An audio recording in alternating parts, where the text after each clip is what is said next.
Bienvenido a la tercera temporada de La Vaca Esférica. ¿Que no nos conoces? No sabes lo que te has perdido. Pero tiene remedio. Empieza por el primer episodio y no podrás desengancharte. ¿Que de qué va? De lo que nos da la gana. De física, de cine, de las bacterias de tu intestino o de tu jefe el psicópata. Pero no te lleves a engaño. Básicamente somos como músicos de jazz en una jam session. Nos juntamos y a improvisar. Ah, y si no conoces a la Catos, ya estás tardando. En resumen, este es un podcast de culto y completamente sobrevalorado. Así que ya sabes, olvida la partitura y cuidado con los cambios de acordes. Y después no he querido intervenir porque lo primero que se me ha venido a la cabeza ha sido el tema del libre albedrío. Hombre, es que el tema del libre albedrío viene aquí pintiparado. ¿Verdad que sí? Con lo bonito que es ese tema. Dentro de la Guardia Civil no podemos usarlo prácticamente. Todo lo que es buena voluntad en los primeros escalones del mando.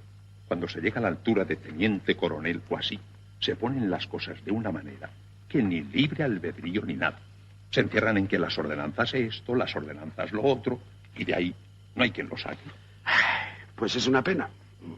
Pero le advierto que con los nuestros pasa lo mismo. Que no se entere un arcipreste que andas tú por ahí un poco ligero con lo del libre albedrío. Se te cae el pelo. Y es que no hay confianza, no hay confianza. Porque el libre albedrío, bien usado, no tiene ningún peligro. Ahora, si eres un atolondrado con la sesera hueca, ¿verdad? Bueno, vamos a empezar este episodio de una manera inusual. Voy a dedicarle este episodio a José Camacho, que es un gran seguidor nuestro. Yo diría que el número 1. Y que además nos lleva pidiendo este episodio desde casi el principio. Así que va por ti. No sé si te va a liar más o te va a aclarar algo, pero ahí está. Un abrazo, José. Eso. Bueno, el libre albedrío, que es un tema que viene pintiparado. Pintiparado, como acabamos de escuchar. A ver, no podíamos no hacerlo, ¿no? Estábamos determinados a hacerlo. ¡Protesto! Yo también protesto, ¿eh? Yo creo que podíamos no hacerlo. De hecho, lo podemos parar ahora mismo. Para mi miembro, ¿no? Si queréis. ¿Podemos decidir eso? Claro, podemos hacerlo. ¿Queréis? Quedaríamos Estamos determinados para no. Y tenemos que seguir grabando. A ver, mira, esto es un buen punto de partida. Vamos a posicionarnos. O sea, aquí hay dos historias. ¿El mundo es determinista o no lo es? ¿Vale? Y luego ¿existe el libre albedrío o no existe? Y la gente cree que están relacionadas, bueno, hay mucha gente convencida que están relacionadas las dos cosas. Entonces, ¿qué opináis vosotros? Que sí, que claro que existe. Y aquí se termina el programa. Hemos decidido terminarlo. Adiós, hasta otro día. ¿Tú crees que el mundo es determinista y que además existe el libre albedrío? ¿Sí? ¿Es eso? No, yo estaba solo diciendo la chorrada. No sé vale. lo que... Pues yo sí que les cuento. Yo soy agnóstico del libre albedrío. A ver si se puede hacer eso. Sí, se puede Puede ser. ser. Bueno, o sea... Puede ser lo que quieras, Javi. Claro, bueno, ya. Tú en particular, Vamos a pues, decirte claro. nosotros quién te Exactamente, tienes que ser. Puede ser hasta del Atleti, si quieres. Exactamente. Soy del Atleti. ¿Cómo está mandado? O sea, yo, por ejemplo, no sé si existe el libre albedrío o no. Bueno, no lo sabe nadie. Bueno, vale, pero yo no lo sé. Pero es que además Te la pela. me la pela. Básicamente, no tengo ningún interés. O sea, porque si existe... Pero Javi, márchate y seguimos nosotros. Bueno, vale, sí, si podéis seguir, yo os escucho.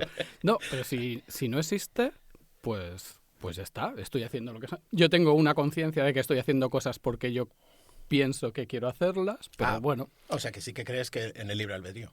No, yo no sé si existe o no, pero... No, pero si estás Existe la diciendo- ilusión del Pero libre mi albedrío. ilusión de que yo Eso lo estoy sí. haciendo Vale. puede que sea mentira, Eso es. que O sea, yo tengo esa ilusión. Tu pero postura es mentira. que sí que tomas decisiones. Yo tomo decisiones ¿Ves? que creo Es- pero no sé si son porque yo tomo una decisión porque quiero o porque en pero realidad crees. estoy Tú determinado. estás diciendo que crees, que sí. Bueno, no, o sea, tampoco lo sé, ¿eh? Yo tomo decisiones, tampoco me busco... Pero mira, O sea, esa afirmación de que tomas decisiones ya es una postura en favor del libre albedrío. No, pero yo estoy con Tomar Javi, decisiones es Yo el estoy libre con albedrío. Javi, quiero decir. Hay una cosa distinta. Una cosa es que tú tomes las decisiones libremente, que haya una entidad platónica o algo ajeno a nosotros que nos puede decir, sí, estas decisiones se están tomando libremente, o que tú tengas la sensación de que tomas Eso esas es. decisiones libremente.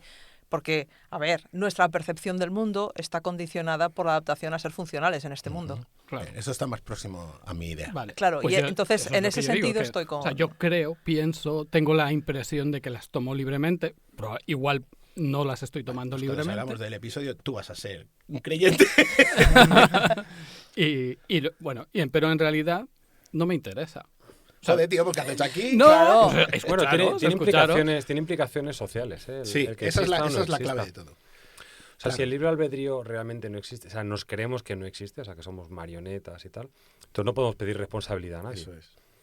De hecho, por eso la postura de la Iglesia es muy a favor del libre albedrío. Por eso es un tema tan bonito para la Iglesia, porque Claro. es que no puedes Sí, sí. culpar, no hay pecado si no hay Claro, libre porque albedrío. eso es. Eso yo se lo entiendo. Sí. Entonces, claro, si y no tienes social- libre necesitan albedrío- el libre albedrío. Lo que pasa es que la postura de la Iglesia es, bueno, hay un alma que es la que toma decisiones y eso está al margen de la naturaleza, las toma las decisiones y ya está. No Bueno, solo Que no hay es pecado, el pensamiento mágico. Bueno, es una forma de dualismo.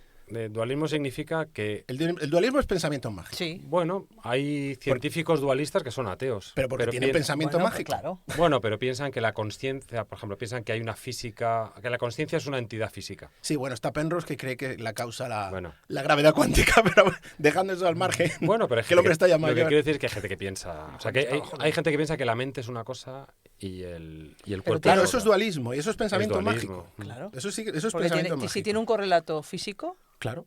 eso lo convierte en algo medible y algo que No, cae no, dentro del no es ámbito de incom- la investigación o de la ciencia. Sí, no, y no es incompatible. O sea, lo que dice Penrose es que la conciencia puede ser un estado entangled, digamos, en el cerebro. Que yo no creo en eso, ¿eh? Pero eso es física. Claro. Sí, sí, yo no he dicho que no lo sea.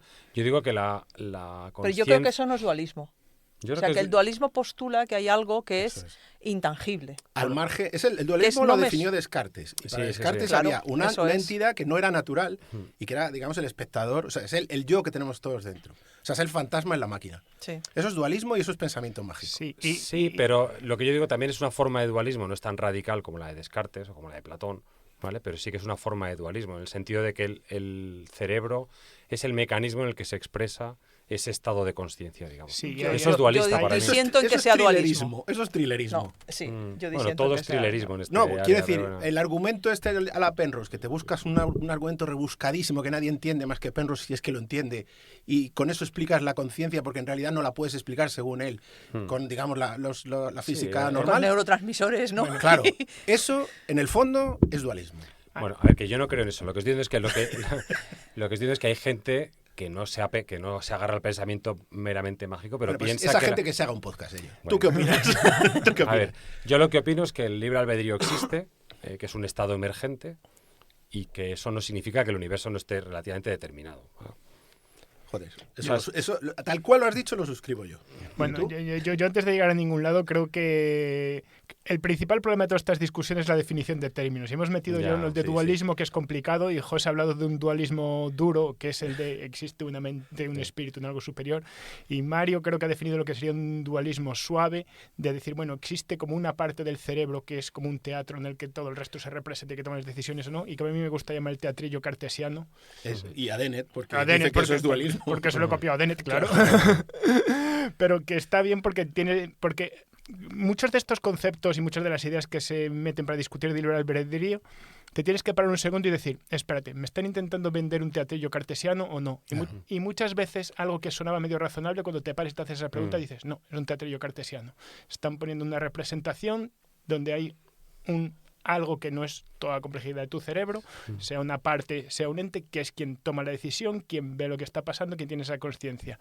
En cuanto a teatrillo cartesiano, creo que nos estamos de acuerdo aquí los 5, tachao, no nos Tachado, gusta. eso no es la explicación de nada. Sí, estoy de Sí, acuerdo. pero bueno, esa idea de lo que decía yo, que ese dualismo científico que buscan algunos, y que son minorías, yo creo que en realidad la gente se mueve ya en otro terreno más naturalista, pero lo que buscan eso es que hay un conductor, que es tu auténtica identidad, y que ese conductor manipula tu física, o sea, tu cerebro, digamos, ¿no? Esa es esa visión dualista. Bueno, A ver, yo no creo que el universo sea determinista. ¿Tú crees que el universo... Que no. ¿Que Yo no creo crees que que no. sea determinista? No, no Yo creo. sí. Tú sí. Sí. De hecho, creo que la cuántica, digamos, la incertidumbre intrínseca que se atribuye a la cuántica no está bien expresada. O sea, no es algo que sea inherente a la naturaleza, sino a nuestra forma de definir. Vale, déjame que lo diga de otra manera. Es un determinismo formal, porque en la práctica Ah, no, claro. no hay ninguna forma. Claro, pero es igual. Alguien que cree que el determinismo mata el libre albedrío, eso le vale. O sea, Vale, si vale. hay determinismo, aunque sea prácticamente imposible trazarlo, digamos, Ujú. Eso mata el libre albedrío. A ver, yo propongo que antes de que nos lancemos aquí a discutir y tal, De hecho, definamos bien las Camacho cosas. es de estos, ¿eh? Hola, Camacho. Definamos bien las cosas y presentemos a nuestros protagonistas, porque creo que nos vamos a estar refiriendo a Daniel Dennett mucho rato, nos vamos a referir también a Sí. Robert Sapolsky. Daniel Dennett tiene un libro que se llama La evolución de la libertad y habla de su postura sobre el libre albedrío. Él es de la postura que ha definido Mario, es decir, No del todo, o sea, yo no estoy 100% de acuerdo con Dennett, pero bueno, Bueno, pero él va en contigo esa sí. línea. Él contigo- lo que él defiende es que el mundo es determinista, pero eso no tiene nada que ver con que exista o no el libre Efectivamente, albedrío. y en eso estoy de acuerdo con él. Eso es que es un fenómeno emergente, Bueno, como tú has dicho. Tampoco estoy tan de acuerdo con lo que el mundo es determinista. O sea, yo creo que el mundo puede ser determinista a nivel físico, Pero esto es algo que discutiremos en otro capítulo que tenga que ver con la probabilidad. Vamos a dejar eso al margen. No, no, y no. vamos a asumir como hipótesis de trabajo. déjame que diga yo lo que yo pienso, no lo digas tú. Lo que quiero decir es que nosotros somos seres que estamos tomando medidas imprecisas del mundo. O sea, que cuando no estamos Pero percibiendo eso la no es realidad. no determinismo. ¿eh? No, lo que estoy diciendo es que aunque hubiese libre albedrío o no lo haya, lo que nosotros percibimos como universo no es el universo. Nuestra toma de decisiones no está basándose en toda la información que nos llega, sino la información que procesamos a través de nuestros sentidos. Entonces puede haber un determinismo físico, ¿vale? Pero en la práctica ese determinismo es irrelevante para la toma de decisiones de un ser vivo. ¿Por qué? O sea, si el determinismo lo explica, o sea, lo justifica todo, justifica hasta tu toma de decisiones. No, porque tú puedes unificar, digamos, microestados que no son, o sea, que puede ser a nivel microscópico son diferentes, Que es pero igual. tú los percibes igual. Es igual, pero son los microestados los que te determinan a hacer eso. Lo que estés haciendo. Tiempo muerto. Tengo una pregunta que creo que va a marcar esto un poco mejor. Supongamos que tomas una decisión, pasa el tiempo. Ahora supongamos que pudiéramos rebobinar la historia, volver exactamente al Eso mismo es. instante, a la misma condición inicial. Eso es. ¿Habría alguna posibilidad de que tomases otra decisión diferente? Claro, un determinista duro te diría que no. Claro. A pesar de lo que tú dices, a pesar de que nuestra percepción no está percibiendo estados microscópicos, sino macroscópicos, a pesar de eso te diría que no, que la decisión es la misma.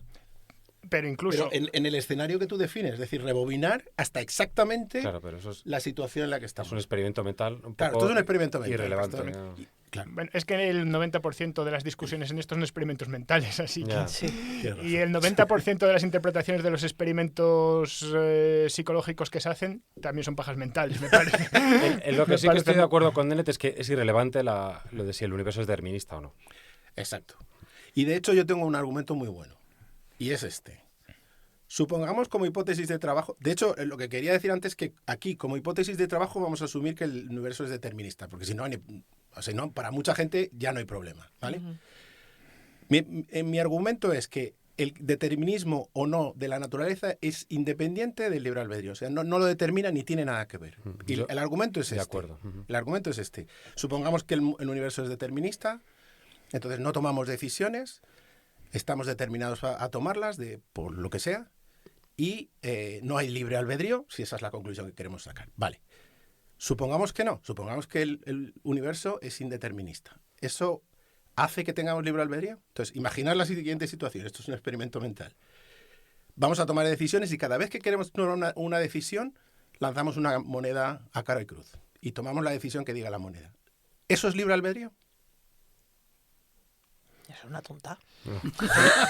No estamos tomando ninguna decisión, No. luego no es libre albedrío. De- Entonces, ¿qué Sí. tiene que ver el determinismo con y el indeterminismo? Es decir, muchos filósofos Sí, sí, sí. tratan de hacer alguna argumentación por la cual algún proceso cuántico interviene en la mente y eso hace que tengamos libertad. Pero eso es una estupidez. Sí, sí. Porque si estamos tomando decisiones al azar, no somos más conscientes ni Y en estamos eso tomando las decisiones. Sapolsky y Dennett están de acuerdo en Claro. eso. O sea De que hecho. el determinismo o no tiene nada Es que ver con el irrelevante libre albedrío. al problema, Estamos de acuerdo en efectivamente. esto, ¿vale? Yo sí, yo sí. De hecho, Sapolsky, presentación, Robert Sapolsky, que ha publicado hace poco un libro que se llama En castellano es Determinados, y que es defensor del no libre albedrío duro, esto El es fatalismo. del fatalismo cósmico absoluto.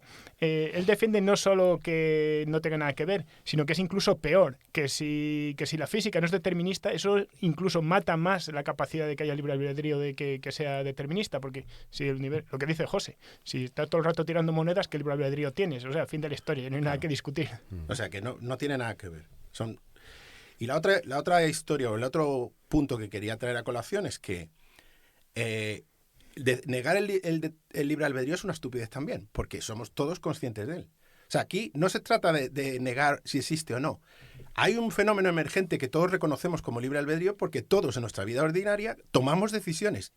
Y aunque no creamos en ello, aunque seamos de estos que creen que el universo está determinado, toman decisiones. Incluso tú, Camacho, toman decisiones.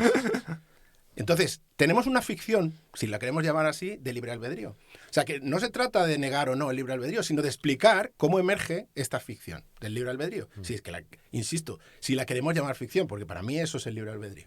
Pero bueno, tú estás hablando de una percepción fenomenológica personal. O sea, tú tienes la sensación de que estás tomando la decisión, pero eso no invalida el problema del libre albedrío. Yo creo que sí. El problema moral que hablábamos antes, de lo que decía Javi. Claro, pero fíjate... Hay otra manera de enfocar el tema del libre albedrío, que es, vale, digamos que no somos responsables de nuestros actos, o sea que el libre albedrío no existe, con lo cual estamos determinados por el universo, luego no somos responsables de nuestros actos, que esta es la postura de Sapolsky, ¿no? Entiendo yo. Sí. Vale, supongamos que actuamos como que no somos responsables de nuestros actos, el mundo sería distinto. O sea, no podemos basar un sistema de leyes culpando y castigando a gente que no es responsable de sus actos. Entonces el mundo sería distinto. Sí, vamos, yo no creo en lo que dice Sapolsky. O sea, claro.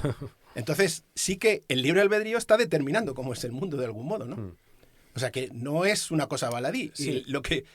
De todas formas, es cierto lo que dices. Mi problema con los filósofos, y Sapolsky no es filósofo, pero en este libro actúa como tal, es que lo llevan todo al blanco y al negro.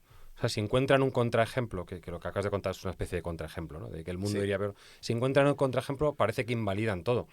Y yo creo que es una cuestión de grados. Yo creo que Sapolsky tiene bastante razón en que nuestra biología, nuestra historia y nuestro contexto actual determina bastante, o sea, con un porcentaje muy alto, nuestras decisiones, aunque nosotros sigamos teniendo la ilusión de que tomamos decisiones. Yo diría que totalmente, si es que no es incompatible. O sea, determina totalmente lo que decidimos y lo que somos y lo que hacemos, claro. Claro, pero eso no pues, significa... por un contexto sociocultural y por Claro, una historia... Sí, claro. la diferencia, el matiz está en que él no cree que tú puedas incluso cambiarte a ti mismo para que en el futuro tomes otras decisiones. Ya. Él es determinista en ese sentido, mucho más radical. Bueno, en el sentido que dice Biológico, Saúl, de retroceder en el tiempo y volver a tomar otra decisión. Eso Igual, yo estoy con él, o sea, no se puede tomar otra, se tomaría la misma. Pero es que la pregunta no es esa, la pregunta es, si nos ponemos en una situación similar a la que tenemos ahora, y por similar ya estoy hablando de variables macroscópicas, ¿podríamos tomar otra decisión o no? Pues claro que podemos tomar otra decisión. Y además dependerá de nuestra historia y de nuestro aprendizaje. O sea, si en el pasado hemos tomado decisiones que están basadas en lo que sabemos hasta ese momento, la información que tenemos y tal, y nos hemos equivocado, en el futuro, ante una situación similar, Eso o sea, lo que estaba diciendo percibimos yo similar, podemos tomar otra.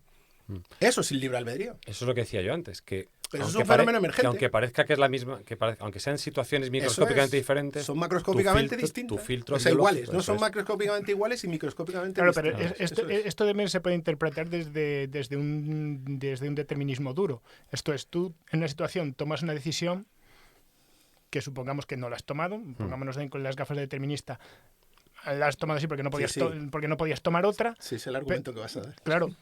Pero luego, evolutivamente, para nosotros es ventajoso darle vueltas y decir, hice esto por esta razón, Claro. pero lo podría haber hecho de esta otra y me hubiera salido mejor. Es una forma de aprendizaje, es la forma de aprendizaje. Claro, y es determinista. Es Con lo cual estás determinado la siguiente vez que tomes es otra totalmente decisión. determinista. Claro, sí. Sin las dos cosas no son incompatibles. Y es justo lo que estamos diciendo. Tú estás haciendo la descripción microscópica, que por supuesto es determinista, pero la descripción macroscópica no lo es. Eso es el libre albedrío. Es un fenómeno emergente. Si el Pero libre albedrío es un fenómeno Sapolsky emergente. no cree ni eso. Sapolsky no cree que haya libre albedrío. Efectivamente. Ahora, por eso dejé de leer el libro. Sí. Bueno, No, pero es que depende, es la discusión bizantina de siempre. ¿A qué llamamos libre albedrío? Ahí está. Esa es otra, Sapolsky está llamando libre albedrío una cosa distinta a la que José está llamando Claro. libre albedrío. Y yo lo que digo es que el libre albedrío es una cosa que experimentamos. O sea, es un fenómeno emergente que percibimos todos. O sea, todos sabemos lo que es el libre albedrío. Y yo lo que digo es que no se trata de decidir si es falso o verdadero, sino de explicar cómo tenemos esa percepción de libre albedrío. Porque existe. bueno, pues O sea, esa es otra pregunta. Tomamos diferente. decisión. Yo creo que creo que es la pregunta.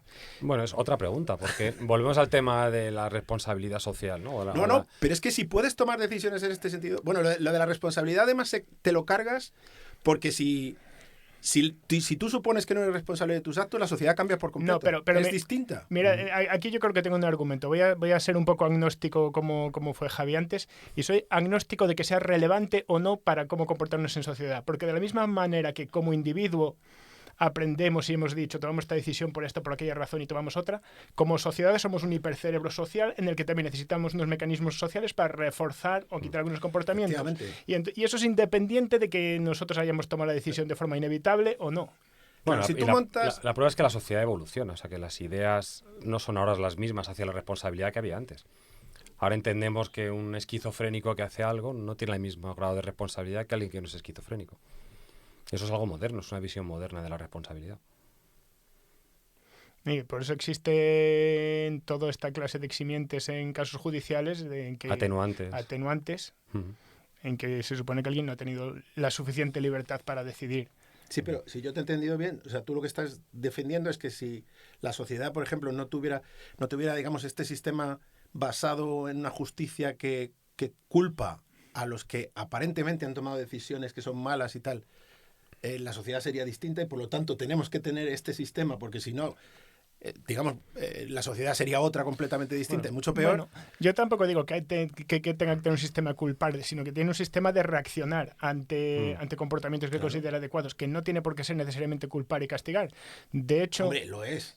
Lo es. O sea, tú metes en la cárcel a la gente. Metes en la cárcel a alguien, pero por ejemplo, yo me he dado cuenta estos días en este sentido lo moderna que es la legislación en España, donde en nuestra Constitución ya viene recogido el concepto de que la cárcel no tiene como objeto, no tiene objeto punitivo, sino objeto de favorecer la reinserción. Eso es la reinserción del delincuente, su reeducación, meterlo en la sociedad, mientras que en otras culturas claramente lo que quieres es castigarlo. Bueno, pero eso da igual. La cuestión es, sí, vale. Bueno, pero este es el argumento de Sapolsky, que en una cultura distinta, algo distinta a la nuestra, que es la americana, está intentando convencer a la gente de que la reinserción es lo que tiene sentido dentro de un mundo en el que no hay libre albedrío y no la justicia punitiva. Mientras que en nuestra cultura más mediterránea es lo que ya tenemos desde hace 40 años. Pero eso, digamos, es una especie de maquillaje nuestro. O sea, la cuestión es, existen mecanismos que de facto castigan, porque meten a la gente en la cárcel, la privan de libertad, etcétera, si se cometen determinado tipo de actos que supuestamente, si no crees en el libre albedrío, están determinados y no podemos evitarlos. Y bueno, si ese sistema de justicia no existiera, la sociedad sería otra completamente distinta. Es que ¿qué supone además para un individuo? ¿Qué supone? O sea, yo creo que seguiríamos, decidamos o acordemos lo que acordemos aquí o no. Yo creo que esa sensación, como decía Javi, de que estamos decidiendo, claro, de que tenemos ese libre albedrío, incluso si decidimos que no, que todo es determinista y que estamos predeterminados y que la historia se repetiría exactamente igual si volvemos hacia atrás, incluso así, yo seguiría comportándome de la misma forma. Pero me pregunto, para personas que digan, no existe el libre albedrío, ¿qué supone eso? O sea, ¿qué feedback recibes? ¿No? Es que estás afectando al sistema en el sentido de que dices, me rindo y da igual lo que yo haga porque esto tenía que ser así. Entonces es como, yo qué sé, como tantas cosas. Me pongo a dieta, no me sirve de nada, pues no lo hago.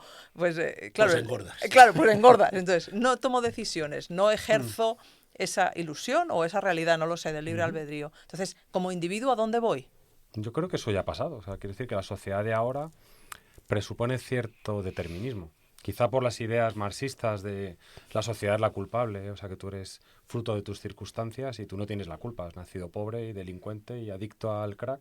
Bueno, y la ciencia ha influido en eso. Y la ciencia ha influido, pero por eso digo que yo creo que eso ya ha pasado, ¿eh? Pero... Y a ti sí que aunque tú pienses que no, sí que te puede afectar. O sea, imagínate que mañana aparece un experimento como el de Libet, que ahora hablamos de él, pero un poco más serio, y sí que puede afectarte. El cuento de Techian. A la manera, digamos, que tú tratas a los demás. O sea, que al final sí que tiene un feedback, digamos, con la sociedad. Pero esa no es necesariamente la única forma de verlo, porque en distintas culturas se ha visto de distinta forma. Y ahora llegamos a la mía favorita, por supuesto, la Ilíada, la Odisea, los griegos antiguos. ¿Y qué ocurre con los héroes de estas epopeyas? Su comportamiento está completamente determinado. O sea, muchas veces incluso hablan de lo que les va a pasar por el destino, por los dioses. Aquiles no puede evitar morir a los pies de Troya, no puede evitar matar a Héctor, y Odiseo no puede evitar pasarse 20 años dando vueltas por el mundo. Sin embargo, a todos ellos se les considera responsables y se les castiga o premios según sus comportamientos que no podían evitar. Porque- Y no hay contradicción. Esto es, dentro de la propia cultura no se ve esto como algo contradictorio. Claro. Con lo cual, esa visión es posible porque ha sido posible en otras culturas. Sí, tío, pero los griegos creían en el alma, ¿eh? O sea, ellos la llamaban la psique, pero ellos tenían el dualismo. Ellos eran Con lo cual, dualistas. claro, con lo cual, digamos, salvan ese... Pero bueno, en cualquier caso... Sí, pero ¿cómo lo salva el que fueran dualistas? Bueno, porque si eres dualista, existe un alma que no es natural, entonces no está influida por la naturaleza, entonces puede tomar decisiones, claro. Pero siempre tomas las que están determinadas. es bastante determinista porque hasta los dioses te aman y te protegen o te castigan y al final tú estás sujeto a sus designios, a caprichos, sí. Es bastante determinista la cultura griega. Sí, y luego Mira, Ah, Edipo, ¿no? Es un caso muy clásico. avanzando en la cultura griega, lo vemos también en la propia cultura cristiana occidental, ¿no? Por ejemplo, Luis de Molina, que fue un filósofo del siglo XVI, pensaba que el mundo era determinista. Decía, Dios sabe de antemano todo lo que vas a hacer. No puedes evitarlo porque es omnisciente. Es omnisciente y sabe el futuro y el pasado. Entonces... Ese fue el cisma de Occidente, ¿eh? Claro, entonces lo que para ti es tu libre albedrío que Dios te ha dado, para él no lo es, pero, o sea, tú vas a actuar como él ha determinado que vas a actuar, pero aún así es tu responsabilidad. Y tampoco se le rompía la cabeza por intentarlo verlo de esta manera. Pero hubo un cisma precisamente por eso, porque hubo gente que sí que pensó que eso que eso hacía una diferencia. Claro, correcto. fundamental. Los calvinistas que dijeron está todo determinado y fueron 3 pasos más allá, querías decir. Y además, si soy rico y poderoso en esta vida es porque Dios me está premiando. Claro, Dios te está premiando porque si no es mérito tuyo. Hay La un, lotería. hay un experimento mental de Harry Frankfurt, que es un filósofo que me gusta mucho, que dice, imagínate que tienes un chip en la cabeza que hace que siempre tomes una decisión dada, ¿no? Pero solo intervienes si vas a tomar la contraria. O sea, imagínate que tú siempre comes pan de trigo y un día te da por comer pan de centeno, ¿no? Entonces, tú siempre eliges pan de trigo porque es lo que tú quieres. Si tú quisieras elegir pan de centeno, el chip se activa, ¿no? Y te dice, no, en realidad lo que tú quieres es pan de trigo, ¿no? Entonces, lo que decía es, ese es un universo determinado, porque al final siempre vas a elegir el pan de trigo, pero salvo que el chip entre, tú estás tomando la decisión. O sea, que realmente hay un libre albedrío en el sentido de que tú sientes que estás eligiendo el pan de trigo. Y si nunca se te hubiese planteado la opción del pan de centeno, tú serías libre, nadie te está obligando. Es un poco esa idea, ¿no? Tú estás determinado de alguna manera, pero lo que te exime o lo que te exige responsabilidad es que tú seas consciente de que estás tomando una decisión, o que tú creas que estás tomando una decisión. O sea, que aceptes tu destino, vamos. Sí, antes de seguir, hemos dicho varias cosas que las hemos dejado ahí un poco colgadas, como el experimento de Liber, y hemos hablado de... Recopilador. Gracias, Javi, No, gracias. claro, es que si no os vais por los cerros de Buda. Sí, Y luego también habéis retomamos contado- la pregunta de la evolución. Claro, y ¿no? luego habéis tomado el... Que hoy no hemos y luego hablado habéis nada de hablado del romanos, de cuento, griego ¿no? sí, pero de El cuento romanos no. El cuento de Techan, sí. de Techan. O sea, venga, contad el experimento de Liber. Alguien que cuente, alguien que se... Mario, Yo soy muy malo para los detalles, entonces lo voy a contar Bueno, mal. yo también. Yo, fíjate, Muchos yo... no me detalles. acuerdo de los detalles muy bien. Si habéis escuchado el de Pero bueno, redes, la cuestión imagínate. es que creo que... Detalles, lo cuento yo si queréis. Vale, sí. Venga, tú Sí, sí. eres O sea, bueno para los detalles. no, yo no me acuerdo de los detalles, por eso soy bueno, porque voy a hacer un course graining del experimento. Pero vamos, era básicamente que te decían que cuando quisieras movieras la muñeca, la mano o algo, que hicieras una cosa consciente, un pequeño movimiento, y te tenían enchufados 20.000 cables al cerebro, y lo que veían es que unos milisegundos antes... y de otra forma tenías que marcar que tú eras consciente que ibas a hacer la cosa. ¿En qué instante, no? Eso es. Ya- Entonces, antes del instante en que tú marcaras de que lo ibas a hacer o de que lo hicieras, ellos ya lo podían saber porque ya había una señal en tu cerebro que empezaba a funcionar. Podían ver, mirando eso se sabía. Y lo que se quiera concluir de ella es otra cosa. Lo que se concluyó en su momento es, Dios mío, no existe libre albedrío, no existe nada. O sea, yo si estoy leyendo tu cerebro puedo predecir lo que vas a hacer porque ya estás determinado a hacerlo. Tu cerebro está tomando tu decisión antes de que tú la tomes. Joder, ¿ves? Eso es dualismo, pero de libro. Claro. Vamos. O sea, ¿qué quiere decir tu cerebro está tomando la decisión antes de que tú la tomes? Es que eso es absurdo. Eso es lo que dice Dennett. Además. Bueno, a ver, el experimento de Libet es unos sí. microsegundos antes Antes de que tú pulses de un que botón tú diciendo, pulses ya el ahora botón, tomo la decisión, ya hay una señal en hay tu una señal cerebro en tu que cerebro. ya ha tomado la decisión. A partir de ahí ya Vaya cosa. no, que ya tomó la decisión, no, hay una señal en tu cerebro. Ese Sí. es el dato Sí, experimental. sí, ese es el dato experimental. Cualquier cosa a partir de ahí es una interpretación. Está la interpretación que se hizo, las interpretaciones que se pueden hacer. Y es significativo que Libet negaba que eso, o sea, él no se ascribía Él no a lo la interpretó historia así, del, no. del Él libre no lo albedrío, interpretó ¿eh? así, para de nada. que esto negaba el libre albedrío. Eso es. Eso es significativo. Y Ah, pues Dennett lo que dice es que eso, bueno, para empezar, ¿quién es yo que toma la decisión? Exactamente, ¿Y yo quién es eso- tu cerebro que toma la decisión? Porque eso son dos cosas distintas. Y luego, por otra parte, en el cerebro hay desfases de de milisegundos precisamente de transmisiones de señales y demás. O sea, nada de esto tiene ningún sentido. Y si es un sistema complejo, se pueden empezar a Es que hacer cosas que luego se toman otras. eso es lo que me sin ningún sorprende a mí, sentido. que alguien se haya sorprendido del resultado de este Claro, experimento. eso ¿Pero qué es, esperaban? O sea, tener conciencia de algo Hombre. o de querer hacer un movimiento o algo tiene que ser un proceso cerebral complejísimo, aunque sea la cosa más sencilla. Claro, pero es que creo que el dualismo está tan arraigado en la cultura occidental en particular que eso en su momento fue chocante. Hombre, lo cachondo Por eso. del experimento es que hay 3 interpretaciones y cada uno lo interpreta a su manera. Los dualistas lo interpretan así, los compatibilistas lo interpretan como que en realidad está demorado porque tú al final tienes el último control de decir sí o no. O sea, que en realidad estás viendo la probabilidad condicionada que diste el botón. Pero yo tampoco estoy de acuerdo con eso. ¿De a partir del experimento te refieres? Sí. Y la tercera, perdón. Pero sí, acaba con la tercera. Y la tercera, bueno, que es un poco la de Libet, y la tercera es el determinismo. O sea, que tú estabas determinado a dar ese botón, aunque tú... Y luego te cuentas a ti mismo la narrativa de que has Pero tomado la la cuestión decisión. es cómo estás interpretando esa señal en el cerebro. Claro. Ya, ¿Qué sí. quiere decir esa señal en el cerebro? Es decir, yo sobre este experimento hace muchísimos sobrevaloradísimo. años ya que fui a una charla que contaban esta historia y claro, el problema, la paradoja viene si te dan una interpretación paradójica. Claro. ¿No? Si te están diciendo que esa señal que se ve unos milisegundos antes de que tú hagas la acción es la que determina la acción. Sí. Cuando en realidad esa señal igual es la una acción. vez tú has decidido que no tienes por qué tener la sensación consciente de Claro. que has decidido hacer eso. Claro. Pero sí que hay una señal que hace que tú seas consciente de esa acción. Claro. Son cosas distintas. O sea, Esa es la interpretación de Libet, yo creo. Claro. El propio... Sí, Puede ser, pero desde luego esa es la de Dennett, porque Dennett digamos, la teoría de la conciencia de Dennett no es que hay un fantasma que es el que registra tal. O sea, la conciencia es el propio registro de los hechos que están ocurriendo en el cerebro. Entonces, pues eso, se registra eso y se registra después de que ocurra. Eso Sí. no tiene ninguna sorpresa, vamos. De hecho, o sea, yo tal como veo ahora todos los experimentos que se han hecho sobre el cerebro y las teorías de la conciencia y tal, a mí me queda muy claro que todos los procesos mentales ocurren de manera inconsciente. O sea, prácticamente todos ocurren de manera inconsciente. Que la conciencia no es más que digamos, una especie de toma de registro de lo que ha prevalecido de entre todos los procesos mentales que hay ahí. No somos conscientes de lo que estamos pensando. Bueno, entonces Cuando tú eres determinista. Tú no crees el libre albedrío, entonces, porque eso es determinismo. que yo te repito mi postura, que el libre albedrío es una sensación que tenemos que no lo puedes negar, porque es un hecho. O sea, No. lo que digo es que hay que explicarlo. Pero pero lo que tú has dicho es que al final tú no estás tomando ninguna decisión, todo es Pero inconsciente. ¿quién eres tú para tomar decisiones? O sea, ¿qué es ese tú que ¿Qué te tiene has que Te tomar has creído las vuelto decisiones? budista, José. Te has vuelto budista, José se ha vuelto budista. ¿Veis? Al final me sois jodía, todos amigas. agnósticos del libre albedrío. Sí. ¿no? No, tío, que yo creo en él. ¿Tú Coño. crees? No, Bueno. tú crees en esa sensación que es el libre albedrío, pero ¿Y qué otra cosa es? bueno, No, sí, vamos- yo- vamos- a mí me vale. vamos- como- ¿Un fantasma de la máquina que es el que toma decisiones? Vamos, En eso sí que no creo. vamos a volver a otro experimento mental que es fácil para, vale. para todos los que estamos aquí, porque todos somos padres y madres de alumnos y alumnas. Precisamente los niños pequeños. O sea, ¿Qué pasa con ellos? pues pasa con ellos que ante un estímulo, ante una situación o algo, con altísima probabilidad los padres podemos predecir exactamente qué van a hacer. Bueno, eso no tiene nada que ver. O sea, ¿Eso de no hecho, tiene que ver? No, todo el mundo tiene de la gente, sobre todo cuanto más cercano eres a una persona, tienes un modelo mental de esa persona. Correcto. Entonces puedes hacer predicciones, porque tienes un simulador en la cabeza. Eso es tu cerebro, un simulador del mundo.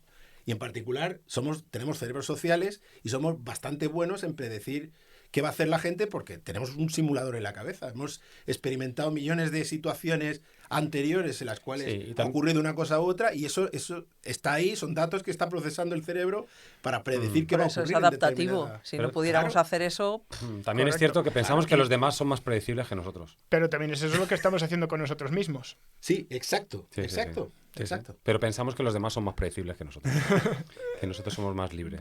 Exactamente, pero si es que la conciencia en el fondo es una narrativa de procesos que están ocurriendo de manera inconsciente en el cerebro. Eso es lo que es la conciencia en el fondo. O sea, no es un yo que esté viendo, tomando la toma de decisiones que diga ahora esto y ahora lo otro. No, en absoluto, en absoluto.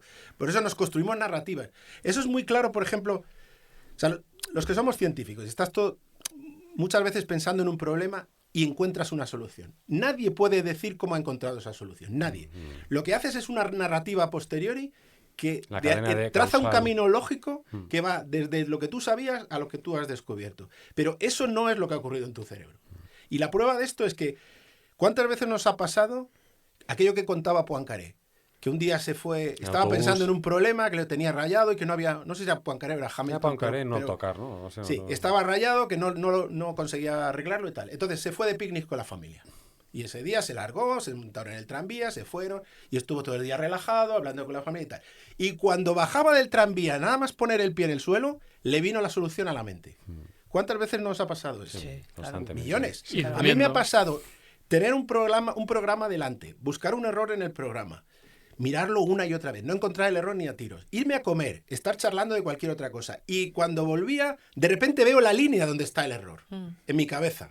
Y voy, efectivamente está el error ahí. O sea, ¿cómo ocurre esto? No lo sabemos. A mí me pasa una cosa también que la verdad es que me divierte mucho y me gusta jugar a eso, que es cuando me pongo a escribir un artículo, ¿no? Te voy a escribir, voy a coger esta pieza de aquí, esta pieza de allá y a ver qué sale. Y no sé lo que va a salir, pero muchas veces, por el hecho de estar trabajando con esas piezas e intentando hacer puentes entre esas cosas, sale algo nuevo. Sí. Y eso, vamos, la verdad es que me divierte mucho y ya como sucede repetidamente, pues ya busco esos momentos, ¿no? Digo, Claro. qué bien, que voy a tener que escribir esto y seguro que sale algo. O sea, esos son los jump papers que hacemos. Los jump papers. Bueno, Que sabemos dónde empiezan, pero no dónde terminan. recientemente, y creo que también es un tema relacionado con esto del libre albedrío, he escrito un ensayo cortito sobre viajes en el tiempo. Coño. Que eso, de hecho, enlaza... Primicia. Enlaza bien con el libre albedrío. Sí. enlaza Sí. muy bien, porque hay cosas que uno tendría que plantearse si se pudiera viajar en el tiempo, ¿no? Ah, sí, sí, sí. ¿Qué sucede entonces con el Si libre puedes hablar albedrío? contigo, dices. Claro, porque si tú pudieras, si existieran los viajes en el tiempo, premisa, la dinámica del universo, de todo, debería ser al menos autoconsistente. Esa es tu visión de los viajes en el tiempo. Hay gente que tiene la de los múltiples universos y entonces da igual. Sí, pero esa Bueno. me parece que es como el dualismo. Sí, estoy totalmente de acuerdo. pero es- O sea, es- partiendo de que los viajes en el partiendo de tiempo que- son una ficción. Es que, Claro. es que no hace falta ni complicarse tanto, o sea, simplemente con la observación relativista de que para distintos observadores lo que para uno es el presente, para otro Es puede el ser el futuro. futuro, o sea, ya hay posturas que hablan de un hiperdeterminismo simplemente desde el punto de la física, o sea, si tu futuro es mi pasado, fin de la historia, o sea, no Sí. puedes hacer otra cosa distinta que lo que yo he visto que tú vas a hacer. Sí, eso es. O sea, yo también soy de los creyentes en el, digamos, en la... O sea, el espacio-tiempo está todo escrito. Es lo que tú dices, ¿no? Eso es el universo autoconsistente y Sí. no puede ser de otra manera. O sea que Claro. si viajaras en el tiempo, estás haciendo una línea descrita Claro. en el espacio-tiempo y no puedes Y cambiarla. lo que no podría sería cambiar el futuro. No, Es la en historia de absoluto. 12 monos, por Claro, ejemplo, de las efectivamente. películas que son Qué autoconsistentes, pedazo ¿no? de película. Sí, sí, sí, Que la vi, sí. la vi hace poco. Y otras. Sí, la vimos todos. Tenemos un episodio sobre viajes en el Sí, sí, tiempo. Qué pedazo de película. Es que es autoconsistente Y estamos total. en eso. Sí, Total, sí, es sí, sí. perfecta. Y, Sí, ya, sí, sí, y sí. ya puestos ves también los cronocrímenes. Es Cronocrímenes, otro peliculón. No, pero si eso más sucede, entonces, entretenida. si exiges 12 monos autoconsistencia, bien. ¿qué sucede? Sí, sí, sí, sí. Entonces, Pero bueno, pues escribiendo este ensayito, Sí. se me ocurrió que igual hay algún principio antrópico en nuestro universo que lo que hace es que los únicos universos posibles sean los que no permiten viajes en el tiempo. Y ahí recuperas, digamos, esa libertad y no requieres la autoconsistencia. Bueno, Muy bien, muy bien. ahí está, ahí está. Bueno, pero yo ¿Pero que ¿Es un sé, ensayo o un cuento? Es un ensayo, sí. ¿Y cuándo lo vamos a ver? Eso digo Sale yo. hay una exposición en Barcelona ahora sobre el tiempo. Ostras. Y entonces Ahora hay en un enero libro de del 26. contribuciones sobre... Se inauguró en diciembre, o sea, es una exposición muy chula. De hecho, han recreado el comisario Ricard Sole. Un beso, Ricard. Sé que no nos escuchas, pero te quiero igual. Y ahí han hecho una réplica de la máquina de los viajes en el tiempo de la película. Ah. Qué bueno. Entonces, la exposición debe ser chulísima. Es ¿Cuándo, ver- ¿cuándo va a es ser ver- la exposición esa? Ya está está ya. inaugurada. es verdad, ¿En yo he dónde? visto la foto, que además resultó que fue alguien de la película y lo vio allí, y lo Sí. que flipado dijo que era la mejor reproducción jamás. Sí, y ahí se va a publicar un volumen de pequeños ensayos sobre el tiempo en general, tiempo geológico, tiempo. Entonces yo he escrito un ensayito sobre los viajes en Lo el tiempo. interesante es que como este podcast es de culto, habrá gente en 2032 escuchándolo que estará viajando al pasado. Para ver la exposición, ¿no? Pero Sí. ¿y dónde está? ¿Dónde la hay? Está en el Parque de la Ciudadela, lo que era el antiguo Museo de Ciencias Naturales, que ahora se ya. ha movido a la zona del Al Fórum Fórum. de Barcelona. Vale. Pues allí ha quedado un espacio que se usa como espacio expositivo. ¿Y cuánto dura? Va a durar bastante. O sea, yo voy en abril, por ejemplo, a No, dar lo una digo por si charla. los oyentes les va a servir de algo esto que estamos diciendo. Sí, sí, No, sí, les va a servir, les va a servir. Estamos en 2026, por si no lo tenéis claro. 2026. Enero. Si nos estáis oyendo en otro año Sí, va a distinto, estar no como- vayáis corriendo a Barcelona. Yo creo que todo este año va a estar abierta. Todo el Sí, año. Sí, Ah, bueno. Bueno, podéis Yo- ver en yo las voy en- notas el enlace. sí, Yo voy en Semana Santa. o sea que- pues ahí está. Bueno, en fin. Vale, y otra cosa que nos habíamos dejado era el cuento. El cuento de De Ted Chiang, Ted sí, sí. Mm. ¿Qué Bien. hacemos? ¿Lo leemos? Es que es cortito, yo creo que merece la Yo pena. creo Da que ideas, sí, ¿no? que merece la pena. Está ahí todo escrito, lo tienes, Lo, ¿no? lo he copiado yo aquí todo. Pues Lo que se espera de nosotros. Esto es un aviso. Por favor, lean atentamente. A estas alturas, probablemente ya han visto un pronóstico. Para cuando lean esto, se habrán vendido millones. Para quienes no hayan visto ninguno, se trata de un aparatito como un control remoto para abrir el coche. Consta únicamente de un botón y un gran LED verde. Si aprietas el botón, la luz destella. Para ser exactos, la luz destella un segundo antes de que aprietes el botón. La mayoría de la gente dice que la primera vez que lo pruebas es como si estuvieses jugando a un extraño juego. Un juego en que el objetivo es apretar el botón después de ver el destello y al que es fácil jugar. Pero cuando intentas romper las normas, descubres que no puedes. Si intentas apretar el botón sin haber visto el destello, aparece el destello de inmediato. Y por muy rápido que actúes, jamás aprietas el botón hasta pasado un segundo. Si te esperas al destello con la intención de no llegar a apretar el botón, el destello nunca aparece. Hagas lo que hagas, la luz siempre precede al accionamiento del botón. No hay manera de engañar a un pronóstico. El corazón de cada pronóstico consiste en un circuito con un retraso negativo del tiempo. Envía una señal atrás en el tiempo. Las repercusiones globales de esta tecnología quedarán claras más adelante, cuando se consigan retrasos negativos de más de un segundo. Pero ese no es el objetivo de este aviso. El problema inmediato es que los pronósticos demuestran que no existe el libre albedrío. Siempre han existido argumentos que demostraban que el libre albedrío es una ilusión, algunos basados en la estricta física, otros basados en la pura lógica. La mayoría de la gente conviene en que estos argumentos son irrefutables, pero nadie acepta realmente la conclusión. La experiencia de poseer libre albedrío es demasiado potente como para que un argumento la desautorice. Generalmente, una persona juega con un pronóstico de manera compulsiva durante varios días. Se lo enseña a sus amigos, prueba distintas estratagemas para burlar al aparato. Puede parecer que la persona pierde interés en ello, pero nadie es capaz de olvidar lo que significa. A lo largo de las semanas siguientes, las implicaciones de un futuro inmutable van calando. Algunas personas, al darse cuenta de que sus elecciones no importan, dejan de tomar decisiones por completo. Como una legión de Barthelbys, dejan de participar en la acción espontánea. Finalmente, una tercera parte de los que juegan con un pronóstico tienen que ser hospitalizados porque dejan de comer. El estado final es de mutismo acinético, una especie de coma en plena vigilia. Siguen los objetos en movimiento con la mirada y cambian de posición ocasionalmente, pero nada más. Se conserva la motricidad, pero la motivación ha desaparecido. Antes de que la gente comenzara a jugar con pronósticos, el mutismo acinético era muy raro, resultado de daños en la región anterior cingulada del cerebro. Ahora se propaga como una plaga cognitiva. La gente solía especular con un pensamiento que destruye al pensante, una especie de horror lovecraftiano inefable, o un teorema de Gödel que aplasta el sistema lógico humano. Resulta que el pensamiento desactivador es uno con el que todos nos hemos topado, la idea de que el libre albedrío no existe. Lo que pasa es que no es perjudicial hasta que uno se lo cree realmente. Los médicos intentarán discutir con los pacientes mientras todavía respondan a la conversación. Hemos estado llevando vidas felices, vidas activas antes, razonan con ellos, y tampoco teníamos libre albedrío. ¿Por qué va a cambiar nada? Ninguna acción que hayas realizado en el último mes era más libre que una que lleves a cabo hoy, podría decir un médico. Puedes seguir comportándote como entonces. Los pacientes responderán indefectiblemente, pero ahora lo sé. Y algunos no volverán a decir nada nunca más. Habrá quien argumente que el hecho de que el pronóstico provoque este cambio en el comportamiento significa que tenemos libre albedrío. Un autómata no puede desilusionarse. Solo una entidad librepensadora podría. El hecho de que algunos individuos caigan en mutismo acinético, mientras que otros no hace sino subrayar la importancia de la elección. Desgraciadamente, un razonamiento semejante es incorrecto. Cualquier forma de comportamiento es compatible con el determinismo. Un sistema dinámico puede caer en una cuenca de atracción y acabar en un punto fijo, mientras otro presenta un comportamiento caótico indefinidamente. Pero ambos son completamente deterministas. Les estoy transmitiendo esta advertencia a un año vista en el futuro.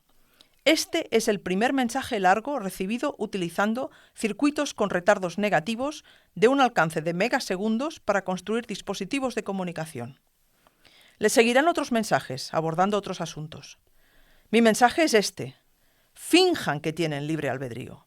Es esencial que se comporten como si sus decisiones contaran, aun cuando sepan que no es así. La realidad no es importante. Lo que es importante es lo que creen. Y creer la mentira es la única manera de evitar el coma en vigilia. Ahora, la civilización depende del autoengaño. Quizás siempre ha sido así. Y aún así sé que, dado que el libre albedrío es una ilusión, ya está predeterminado quién caerá en mutismo acinético y quién no. No hay nada que hacer al respecto. No pueden elegir el efecto que el pronóstico tiene sobre ustedes. Algunos sucumbirán y otros no. Y que yo envíe este mensaje no va a alterar dichas proporciones. Entonces, ¿por qué lo envío? Porque no tengo elección. Qué grande Ted Chiang, ¡Bravo! Buenísimo. Qué grande Ted Chiang es muy bueno, sí. Muy grande. Es que es buenísimo ese cuento. A mí me parece Sí, buenísimo. ya lo decía Calderón de la Barca, y toda la vida sueño y los sueños son. Además pone en juego muchísimas de las ideas que hemos estado discutiendo aquí. Sí. O sea que Toca todos los palos, ¿no? toca todos El los viaje palos, en el sí. tiempo, la respuesta del individuo al saber, Me ¿no? hace gracia lo de finjan que existe el libre albedrío. Yo creo que además esto hila con la última discusión que queremos tener hoy, ¿no? Y es cómo hemos evolucionado hasta tener esta sensación de libre albedrío, ¿no? Porque yo creo que el cuento y un poco Sapolsky son demasiado racionalistas, o sea, piensan que solo por saber que algo es de una manera uno se va a comportar de una manera completamente diferente. Bueno, yo creo que en el caso del cuento de Ted Chiang es metafórico, ¿eh? Sí, pero yo creo que el cuento, o sea, la primera impresión cuando se lee el cuento es pensar esto es el experimento de Libet hecho. Pero la segunda impresión mía es que no, que en realidad el cacharrito ese del cuento no dice nada sobre el libre albedrío, que es lo que decíamos antes del hiperdeterminismo de la física. Lo que está haciendo, o sea, si el cacharrito lo que hiciese fuera leer tu estado mental, estar escaneando tu cerebro y darte la señal Un poquito antes. cuando le vas a dar sí. el botón, entonces el libre. diría algo, pero simplemente, o sea, si tienes un observador en el futuro, te puede decir lo que está pasando en el pasado, y eso es lo que está haciendo el cacharrito. Eso es. O sea, la gente se está volviendo loca por nada, se vuelve loca porque son gilipollas, Sí, claro. Bueno, pero de facto se vuelven locos. pero se vuelven locos. Sí, O sea, esa es la historia. Yo creo que es la metáfora de que el mundo sería muy distinto si la gente creyera que no tiene libre albedrío, ¿no? si lo creyera y actuase Y de acorde a lo actuase, que crees. claro. Es que yo creo que esa es la parte que falla. Esa es una de las partes que me gusta del cuento, lo de...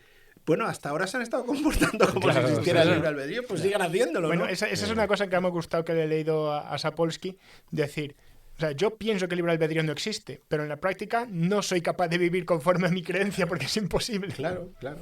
Esa es la historia. Pero Y prefiero cenar con gente que cree que tiene libre albedrío. Claro, claro. es más entretenido. Es más- claro. más entretenido. Si les doy la chapa. Dice que vais a decir nada, no. La tengo gente nada que tiraría el cacharrito y se iba a tomar unas cervezas, vamos. Es supervivencia natural. Claro, pues es que esa es la historia. O sea, el libre albedrío existe. Hay que explicar por qué existe. O sea, hay que explicar por qué percibimos ese fenómeno emergente que es el libre albedrío. Pero no... O sea, no hay que hacerse pajas mentales de si está todo determinado, no podemos hacer nada mejor, no hacemos nada, Ahora por que el estilo. has dicho lo de fenómeno emergente, o sea, hay un punto que no hemos mencionado nada, pero que siendo nosotros deberíamos mencionar, Sí. y es la relación de esto con La la evolución. física de los procesos irreversibles. Ah, es que esto viene aquí pinto y parado. Y parado y se nos estaba escapando. Es que no sé si os dais cuenta de que es el mismo argumento. Es exactamente el mismo argumento. Es decir, microscópicamente el mundo es reversible en el tiempo. Eso es así. O sea, las leyes de Newton son reversibles en el tiempo. Y las de- sin embargo, lo que y la mecánica percibimos cuántica también. es irreversibilidad por todas partes. Entonces, ¿qué? Uno podría adoptar la misma postura y decir, no hay procesos irreversibles. Pero es que ese no es el punto. El punto es, nosotros percibimos procesos irreversibles. Y lo estoy diciendo correctamente.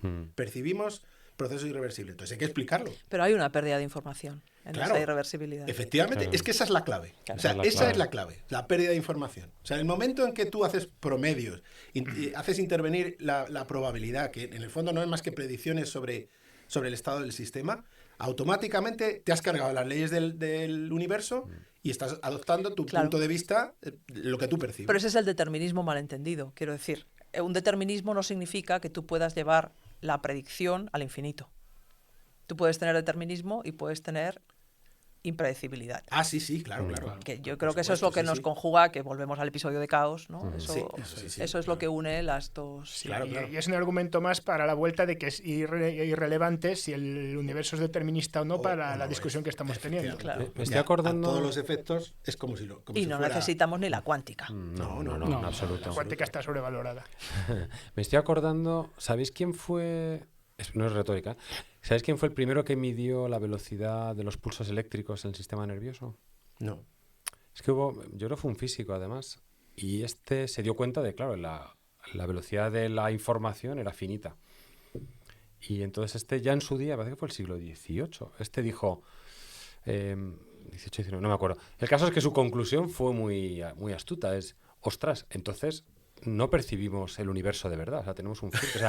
O sea, si nuestro cerebro es incapaz de transmitir toda la información que llega, es que lo que estamos viendo es una ilusión ya. O sea, estamos haciendo esa integral de la información que viene, por lo cual esa pérdida de información es intrínseca a un ser que siente, digamos. De hecho, lo que vemos es Matrix. Claro. O sea, el mundo no tenemos ni idea de cómo es. No, vemos una integral interpretada. Percibimos Matrix. Y en ese sentido podemos volver al teatrillo cartesiano, pero quitar el cartesiano y quitando el dualismo de que nuestra conciencia es un teatrillo, no es el universo, es la interpretación que hacemos del universo. Claro, no es un teatrillo, es como decía alguien que ponía el ejemplo es como el Windows, ¿no? O sea, tú tienes, quiero decir, Mira, fue Helmholtz. Nada menos. el que dijo lo del Windows. Sí, justo. El primero que midió era físico y fisiólogo, esta gente hacía de todo. O sea, claro. la historia es que tú tienes el ordenador que son circuitos que hacen lo que hagan, o sea, son circuitos binarios que están procesándose, corrientes que van por un sitio, por otro, cruzan transmisores y tal, o sea, transistores, perdón. Pero tú lo que percibes es que hay un papel que lo pinchas, lo arrastras a una papelera y el papel se borra. Eso es tu percepción. Pero claro, eso no tiene nada que ver con lo que está ocurriendo en el ordenador. Esa es como la metáfora que hay entre qué es el mundo y lo que tú percibes del mundo. Es Matrix. Claro. Hablando de borrar papeles, aquí entramos de nuevo en los procesos físicos de hace un momento, que hay una parte divertida que es que borrar información cuesta trabajo. Sí. Y Cuesta energía. El principio de Landauer. Cuesta energía, el principio de Landauer. Y esto a lo mejor Sí. es para darle vueltas otro día, pero también tiene que ver un poco con esto, porque nuestros procesos mentales van de recabar información y de borrar información también. Bueno, llevamos 50 minutos, vamos a hacer un wrap-up. O sea, vamos a afrontar el tema también habla Dennett, ¿no? El tema de la evolución de la libertad, ¿no? Que es el título de su libro, que yo creo que tiene alguna idea interesante. Sí, bueno, básicamente yo creo que ahí la idea pues es un poco lo que dice Susana, es decir, tenemos que adaptarnos al mundo que hay. El mundo que percibimos no es el mundo microscópico porque es muy complicado predecirlo porque es caótico. Es imposible. Entonces solo percibimos estados macroscópicos, que son aquellos que tienen una cierta coherencia que a nosotros nos hacen poder predecir regularidades. Y que tienen una relevancia. O sea, nuestro cerebro está construido para eso. Por ejemplo, tenemos zonas dedicadas a ver el movimiento. ¿Por qué? Porque los depredadores se mueven. Y si se están quietos, no podemos distinguir igual las figuras contra un fondo si están quietas que en movimiento. Y otro paréntesis, el que se piense que percibe el mundo de verdad, que se dé un paseo por las ilusiones ópticas. Sí. Ya, claro. Entonces, digamos, lo que tenemos es una construcción mental de lo que es el mundo. O sea, una representación mental de lo que es el mundo. Pero está súper simplificada, claro. Entonces, nuestra toma de decisiones está de acuerdo con esa representación que tenemos, que es integrada y que a esto me refería yo antes cuando decía, si nos ponemos en una situación similar a la que tuvimos entonces, que es que en nuestra representación del mundo todo es igual. Pero eso no significa que el mundo sea exactamente igual. Ni siquiera nosotros somos exactamente iguales que lo que éramos cuando Eso es lo tomamos que la decía yo decisión. antes, intentaba decirte Entonces, que vemos un estado coarse-grain, entonces Claro. no distinguimos lo micro Entonces, porque a lo macro es efectos lo mismo. prácticos sí podemos tomar decisiones distintas en la misma situación. Luego, a efectos prácticos sí tenemos libre albedrío. Ya está. Y eso era lo que comentabas antes de que empezásemos a grabar, que era, Mario, lo comentaste tú, que era donde te fallaba Sapolsky al llegar al último capítulo de su libro, que no distinguía entre micro y macro. Sí, efectivamente. Él trata de desbaratar toda la idea esta de la emergencia diciendo que, por ejemplo, él dice, el caos no aplica aquí tampoco, porque el caos en realidad vale si tú repitieses el experimento, pero con una condición inicial completamente diferente, pero tú solo percibes una trayectoria, ¿no? Es que es terraplanista, macho. Sí, es un poco. Sí, y luego lo que dice, y además es Dice, el error de redondeo que uno haría que dos trayectorias próximas se confundiesen, eso en realidad estás haciendo trampa, porque tú no tienes dos trayectorias. Pero claro, el tío no entiende que nuestro cerebro está haciendo eso. O sea, no entiende que para empezar es muy improbable que existan trayectorias. Una trayectoria está basada en los números reales que no existen, es una construcción mental. A ver, cuando hablo de trayectoria me refiero a trayectoria mecánica, me refiero a una secuencia de eventos, ¿no? Yo lo que digo es que ni siquiera eso aplica, porque es que tu cerebro ya no percibe las diferencias. Tu ojo está haciendo un prorrateo a 25 fotogramas por segundo, ¿no? Exacto. O sea, que ni siquiera estás viendo la realidad. Bueno, yo creo que este hombre tiene una agenda...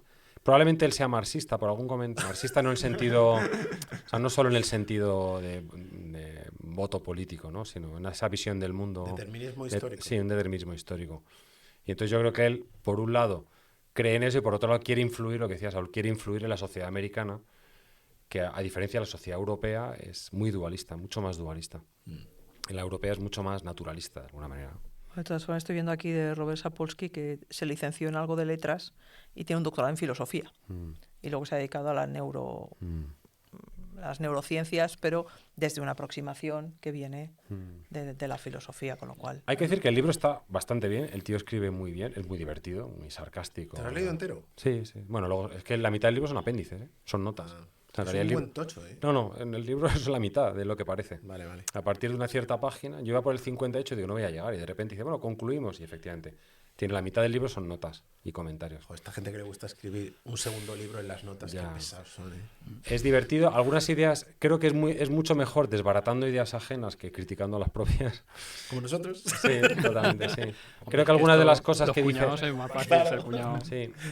Yo creo que es un poco a veces como Dennett, Dennett es un poco thrillerista también. Dennett es un genio encontrando metáforas. Es muy bueno. O sea, el tío te cuenta unas narrativas que te embelesa. No solo. Yo creo que tiene unas visiones bastante buenas. Por ejemplo, de la conciencia, Sí. tiene la visión más creíble que yo he leído en Consistente, ningún sitio. sí, pero aún Más así consistente. suele hacer alguna trampa que es redefinir las cosas para... Por ejemplo, él redefine un poco el libre albedrío al final, se lo lleva a la idea esta de la habitabilidad, ¿no? O sea, Bueno, pero eso no está mal, porque como decía Saúl, mucho del problema que tenemos aquí es que las cosas están mal definidas. sí, Y entonces, cuando las defines de una manera, ya puedes hablar de ellas. ¿Que no es la que tú querías? Bueno, pues habrá que hacer otra definición y ver si la otra vale, ¿no? Hay un artículo muy chulo de Jesús Zamora Bonilla, que es un profesor de la UNED y que os vamos a poner en las notas, defendiendo un poco el libro de Sapolsky, pero dándole una vuelta y dándole una interpretación que a lo mejor se acerca más a lo que me estamos gusta más, sí, discutiendo de aquí. hecho, que la de Sapolsky. Hola Jesús, si no estás escuchando te tendríamos que haber traído de invitado, Sí, es verdad. pero, una secuela. pero tiene el mejor párrafo jamás escrito sobre estas cosas, que está al principio diciendo nadie jamás se va a poner de acuerdo porque siempre vamos a estar discutiendo sobre los términos. Así que yo os voy a contar mi visión y luego el que no quiera estar de acuerdo lo redefinirá de otra manera y entenderá otra cosa y ya está. Eso es un mal de la filosofía. Sí. No, es verdad. Yo cuando lo escucho muchas veces digo, bueno, es que se está definiendo otra cosa, está hablando de otra cosa en realidad. Esto ya lo decía Wittgenstein. De lo que no se puede hablar, lo mejor es callar. Pues yo creo que él es o sea, es bastante culpable también de la confusión que hay en el siglo XX con la filosofía, ¿no? ¿Quién? Wittgenstein. O sea, toda su filosofía del lenguaje introdujo un poco ese caballo de Troya hasta que no nos pongamos de acuerdo. No, pero no es solo eso, yo creo que iba más allá. Él lo que No. venía a decir es que a veces, o sea, el lenguaje es muy rico y puedes decir cosas que no tienen ningún sentido, pero las puedes decir. Y entonces a veces formulas cosas que verbalmente tienen sentido y les damos una entidad, pero esa entidad está en nuestra imaginación, no es real. Entonces inventamos cosas y son entidades que a lo mejor no existen. Inventamos el alma. Pero ¿Qué es el alma? Pues no está muy bien definido, pero bueno, ya tiene un nombre. Cuando tiene un nombre, como decían los de la Cábala, pues ya es algo real. Entonces, y ese es un poco el problema, muchas veces es el problema de la filosofía. Se discute sobre si Dios existe o no, pero si Dios es una invención. Es decir, claro, quiero decir, tú le das un nombre a algo y además te lo inventas, ya tiene un nombre, ya puedes discutir sobre ello, pero es una discusión vacía. Cuando tienes tantos agujeros que tapar. Claro, y es lo que creo que quería decir Wittgenstein, cuando decía eso de lo que no se puede hablar, lo mejor es callar, porque...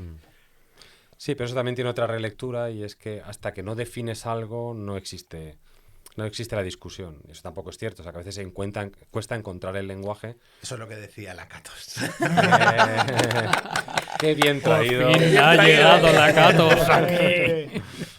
Es verdad, o sea, Lakatos, buena parte del libro va de eso. O sea, de hecho, empieza, y esto es un spoiler del episodio de Lakatos que no hemos hecho, empieza con el teorema de Euler de los poliedros, el de caras menos aristas más vértices Sí, igual Ya lo a 2. explicaremos. Y se da cuenta, o sea, empieza el proceso de discusión y tal y cual, y en un momento dado alguien se da cuenta que nadie ha definido lo que es un poliedro, efectivamente. Entonces empieza la cosa por ahí, claro. Sí, sí, sí. Si es que o sea, eso es inherente a nuestro descubrimiento del mundo, ¿no? O sea, tenemos ideas en la cabeza, les damos un nombre, en un momento dado empezamos a saber cosas de ellas, empiezan a aparecer cosas que no encajan y nos damos cuenta de que esa idea que teníamos pues no está bien definida. Un poco volviendo a Dennett, a ver si lo he entendido yo bien, ¿eh? Porque, ya digo, como son libros tan gordos y da tantas vueltas, a veces te pierdes un poco en los argumentos.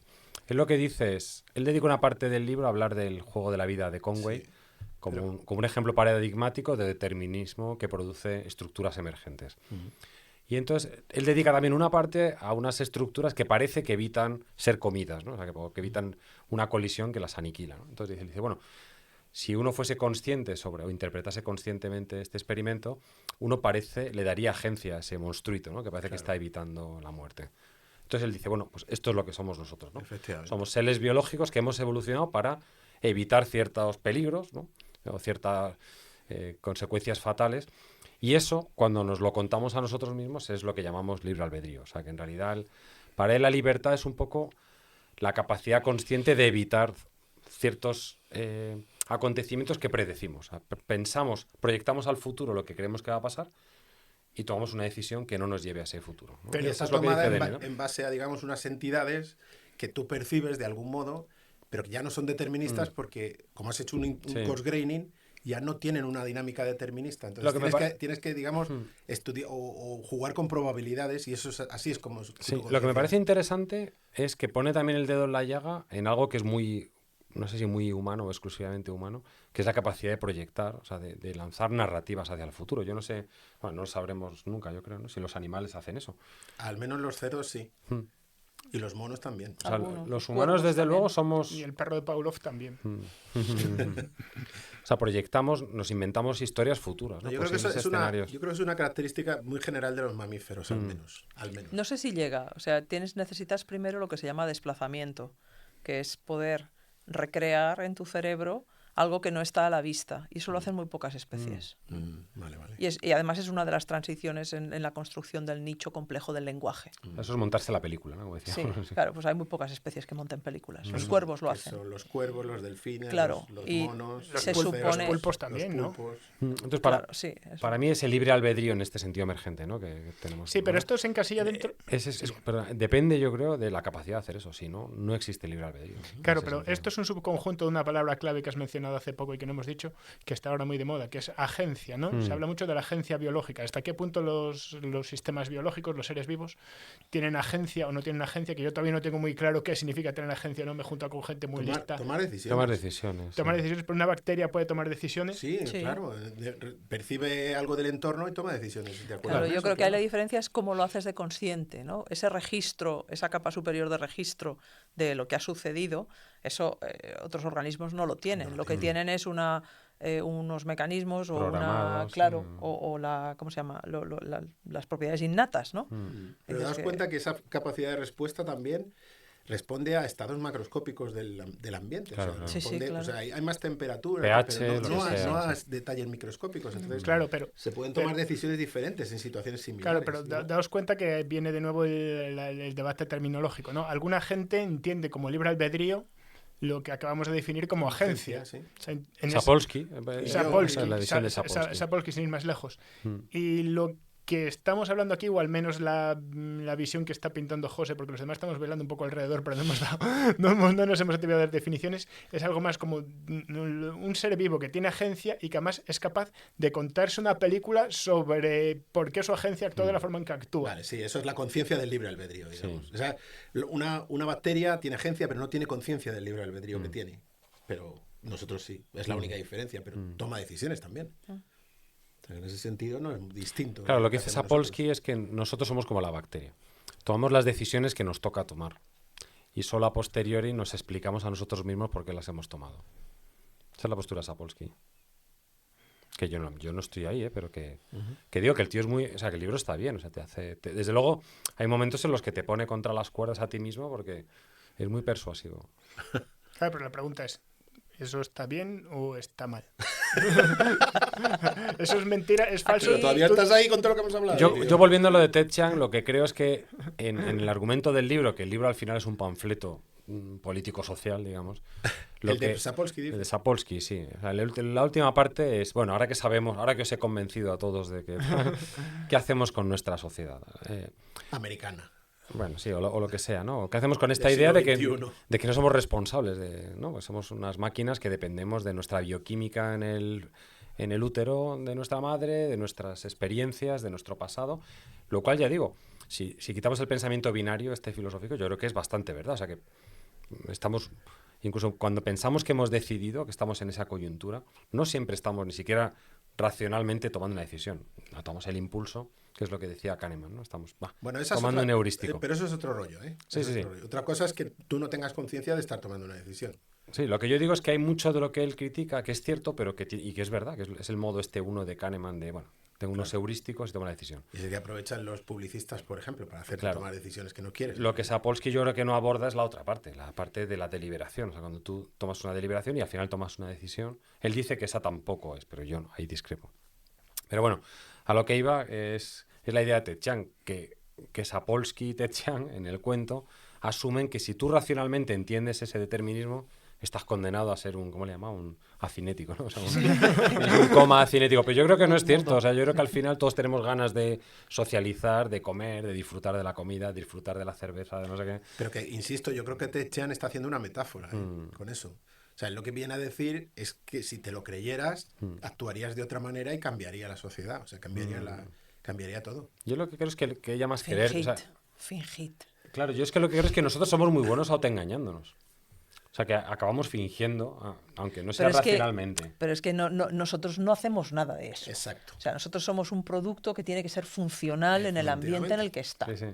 Entonces, Por eso creemos en el libre albedrío todos, aunque la gente diga que no. A un Camacho. porque es parte, es que cree en el libre albedrío. es parte de nuestra funcionalidad. Claro. Efectivamente, no podrías funcionar de otra manera. Sí, sí. Pero que aparte que no solo en esto, que nos autoengañamos en muchas cosas. Sí, sí.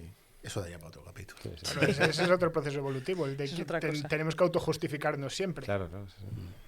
para poder vivir con nosotros mismos. Qué tour de force, ¿no?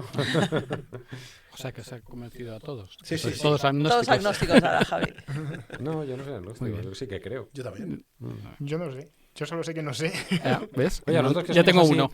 Que se nos ha olvidado quizá, o que podríamos hacerlo para otro capítulo, ¿no? Hablar un poco de cómo se representa el libre albedrío en el cine, ¿no? Hemos hablado de 12 monos, que es un escenario de viaje en el tiempo, ¿no? En el que el libre albedrío no existe, o sea, hay un determinismo salvaje. Pero bueno, daría también juego a hablar de, yo que sé, Blade Runner, ¿no? Como un animal sintético, o sea, una especie sintética evoluciona también, o a partir de las experiencias, ¿no? Adquiere esa noción interna, ¿no? De libre albedrío. Todos estos recuerdos Daría- se perderán. Daría para otro capítulo hablar de libre albedrío en la cultura Es popular. que en realidad el organismo mejor adaptado es el que es capaz de tomar decisiones relativamente ajustadas en función de lo que percibe en cada momento. Y ese es digamos, el culmen de la selección natural. Toma la píldora roja o la píldora azul. ¿Ves? Queda para otro capítulo. Bueno, chicos, ya tenéis ahí para pensar un rato. Sí. Vale. Y si vamos a hablar de la Catos o no, pues ya está determinado. Ya lo descubriréis. Y si estáis de acuerdo con alguno de nosotros, muy bien. Y si no, pues os jodéis que no podéis intervenir. Vamos Sí que podéis no, vamos a poner una podéis encuesta. ponernos comentarios, Vamos a podéis poner una ponernos encuesta para que comentarios. votéis si creéis o no creéis en el libro en Spotify. Muy bien. Dale. Hasta otro día. Adiós. Adiós. Chao.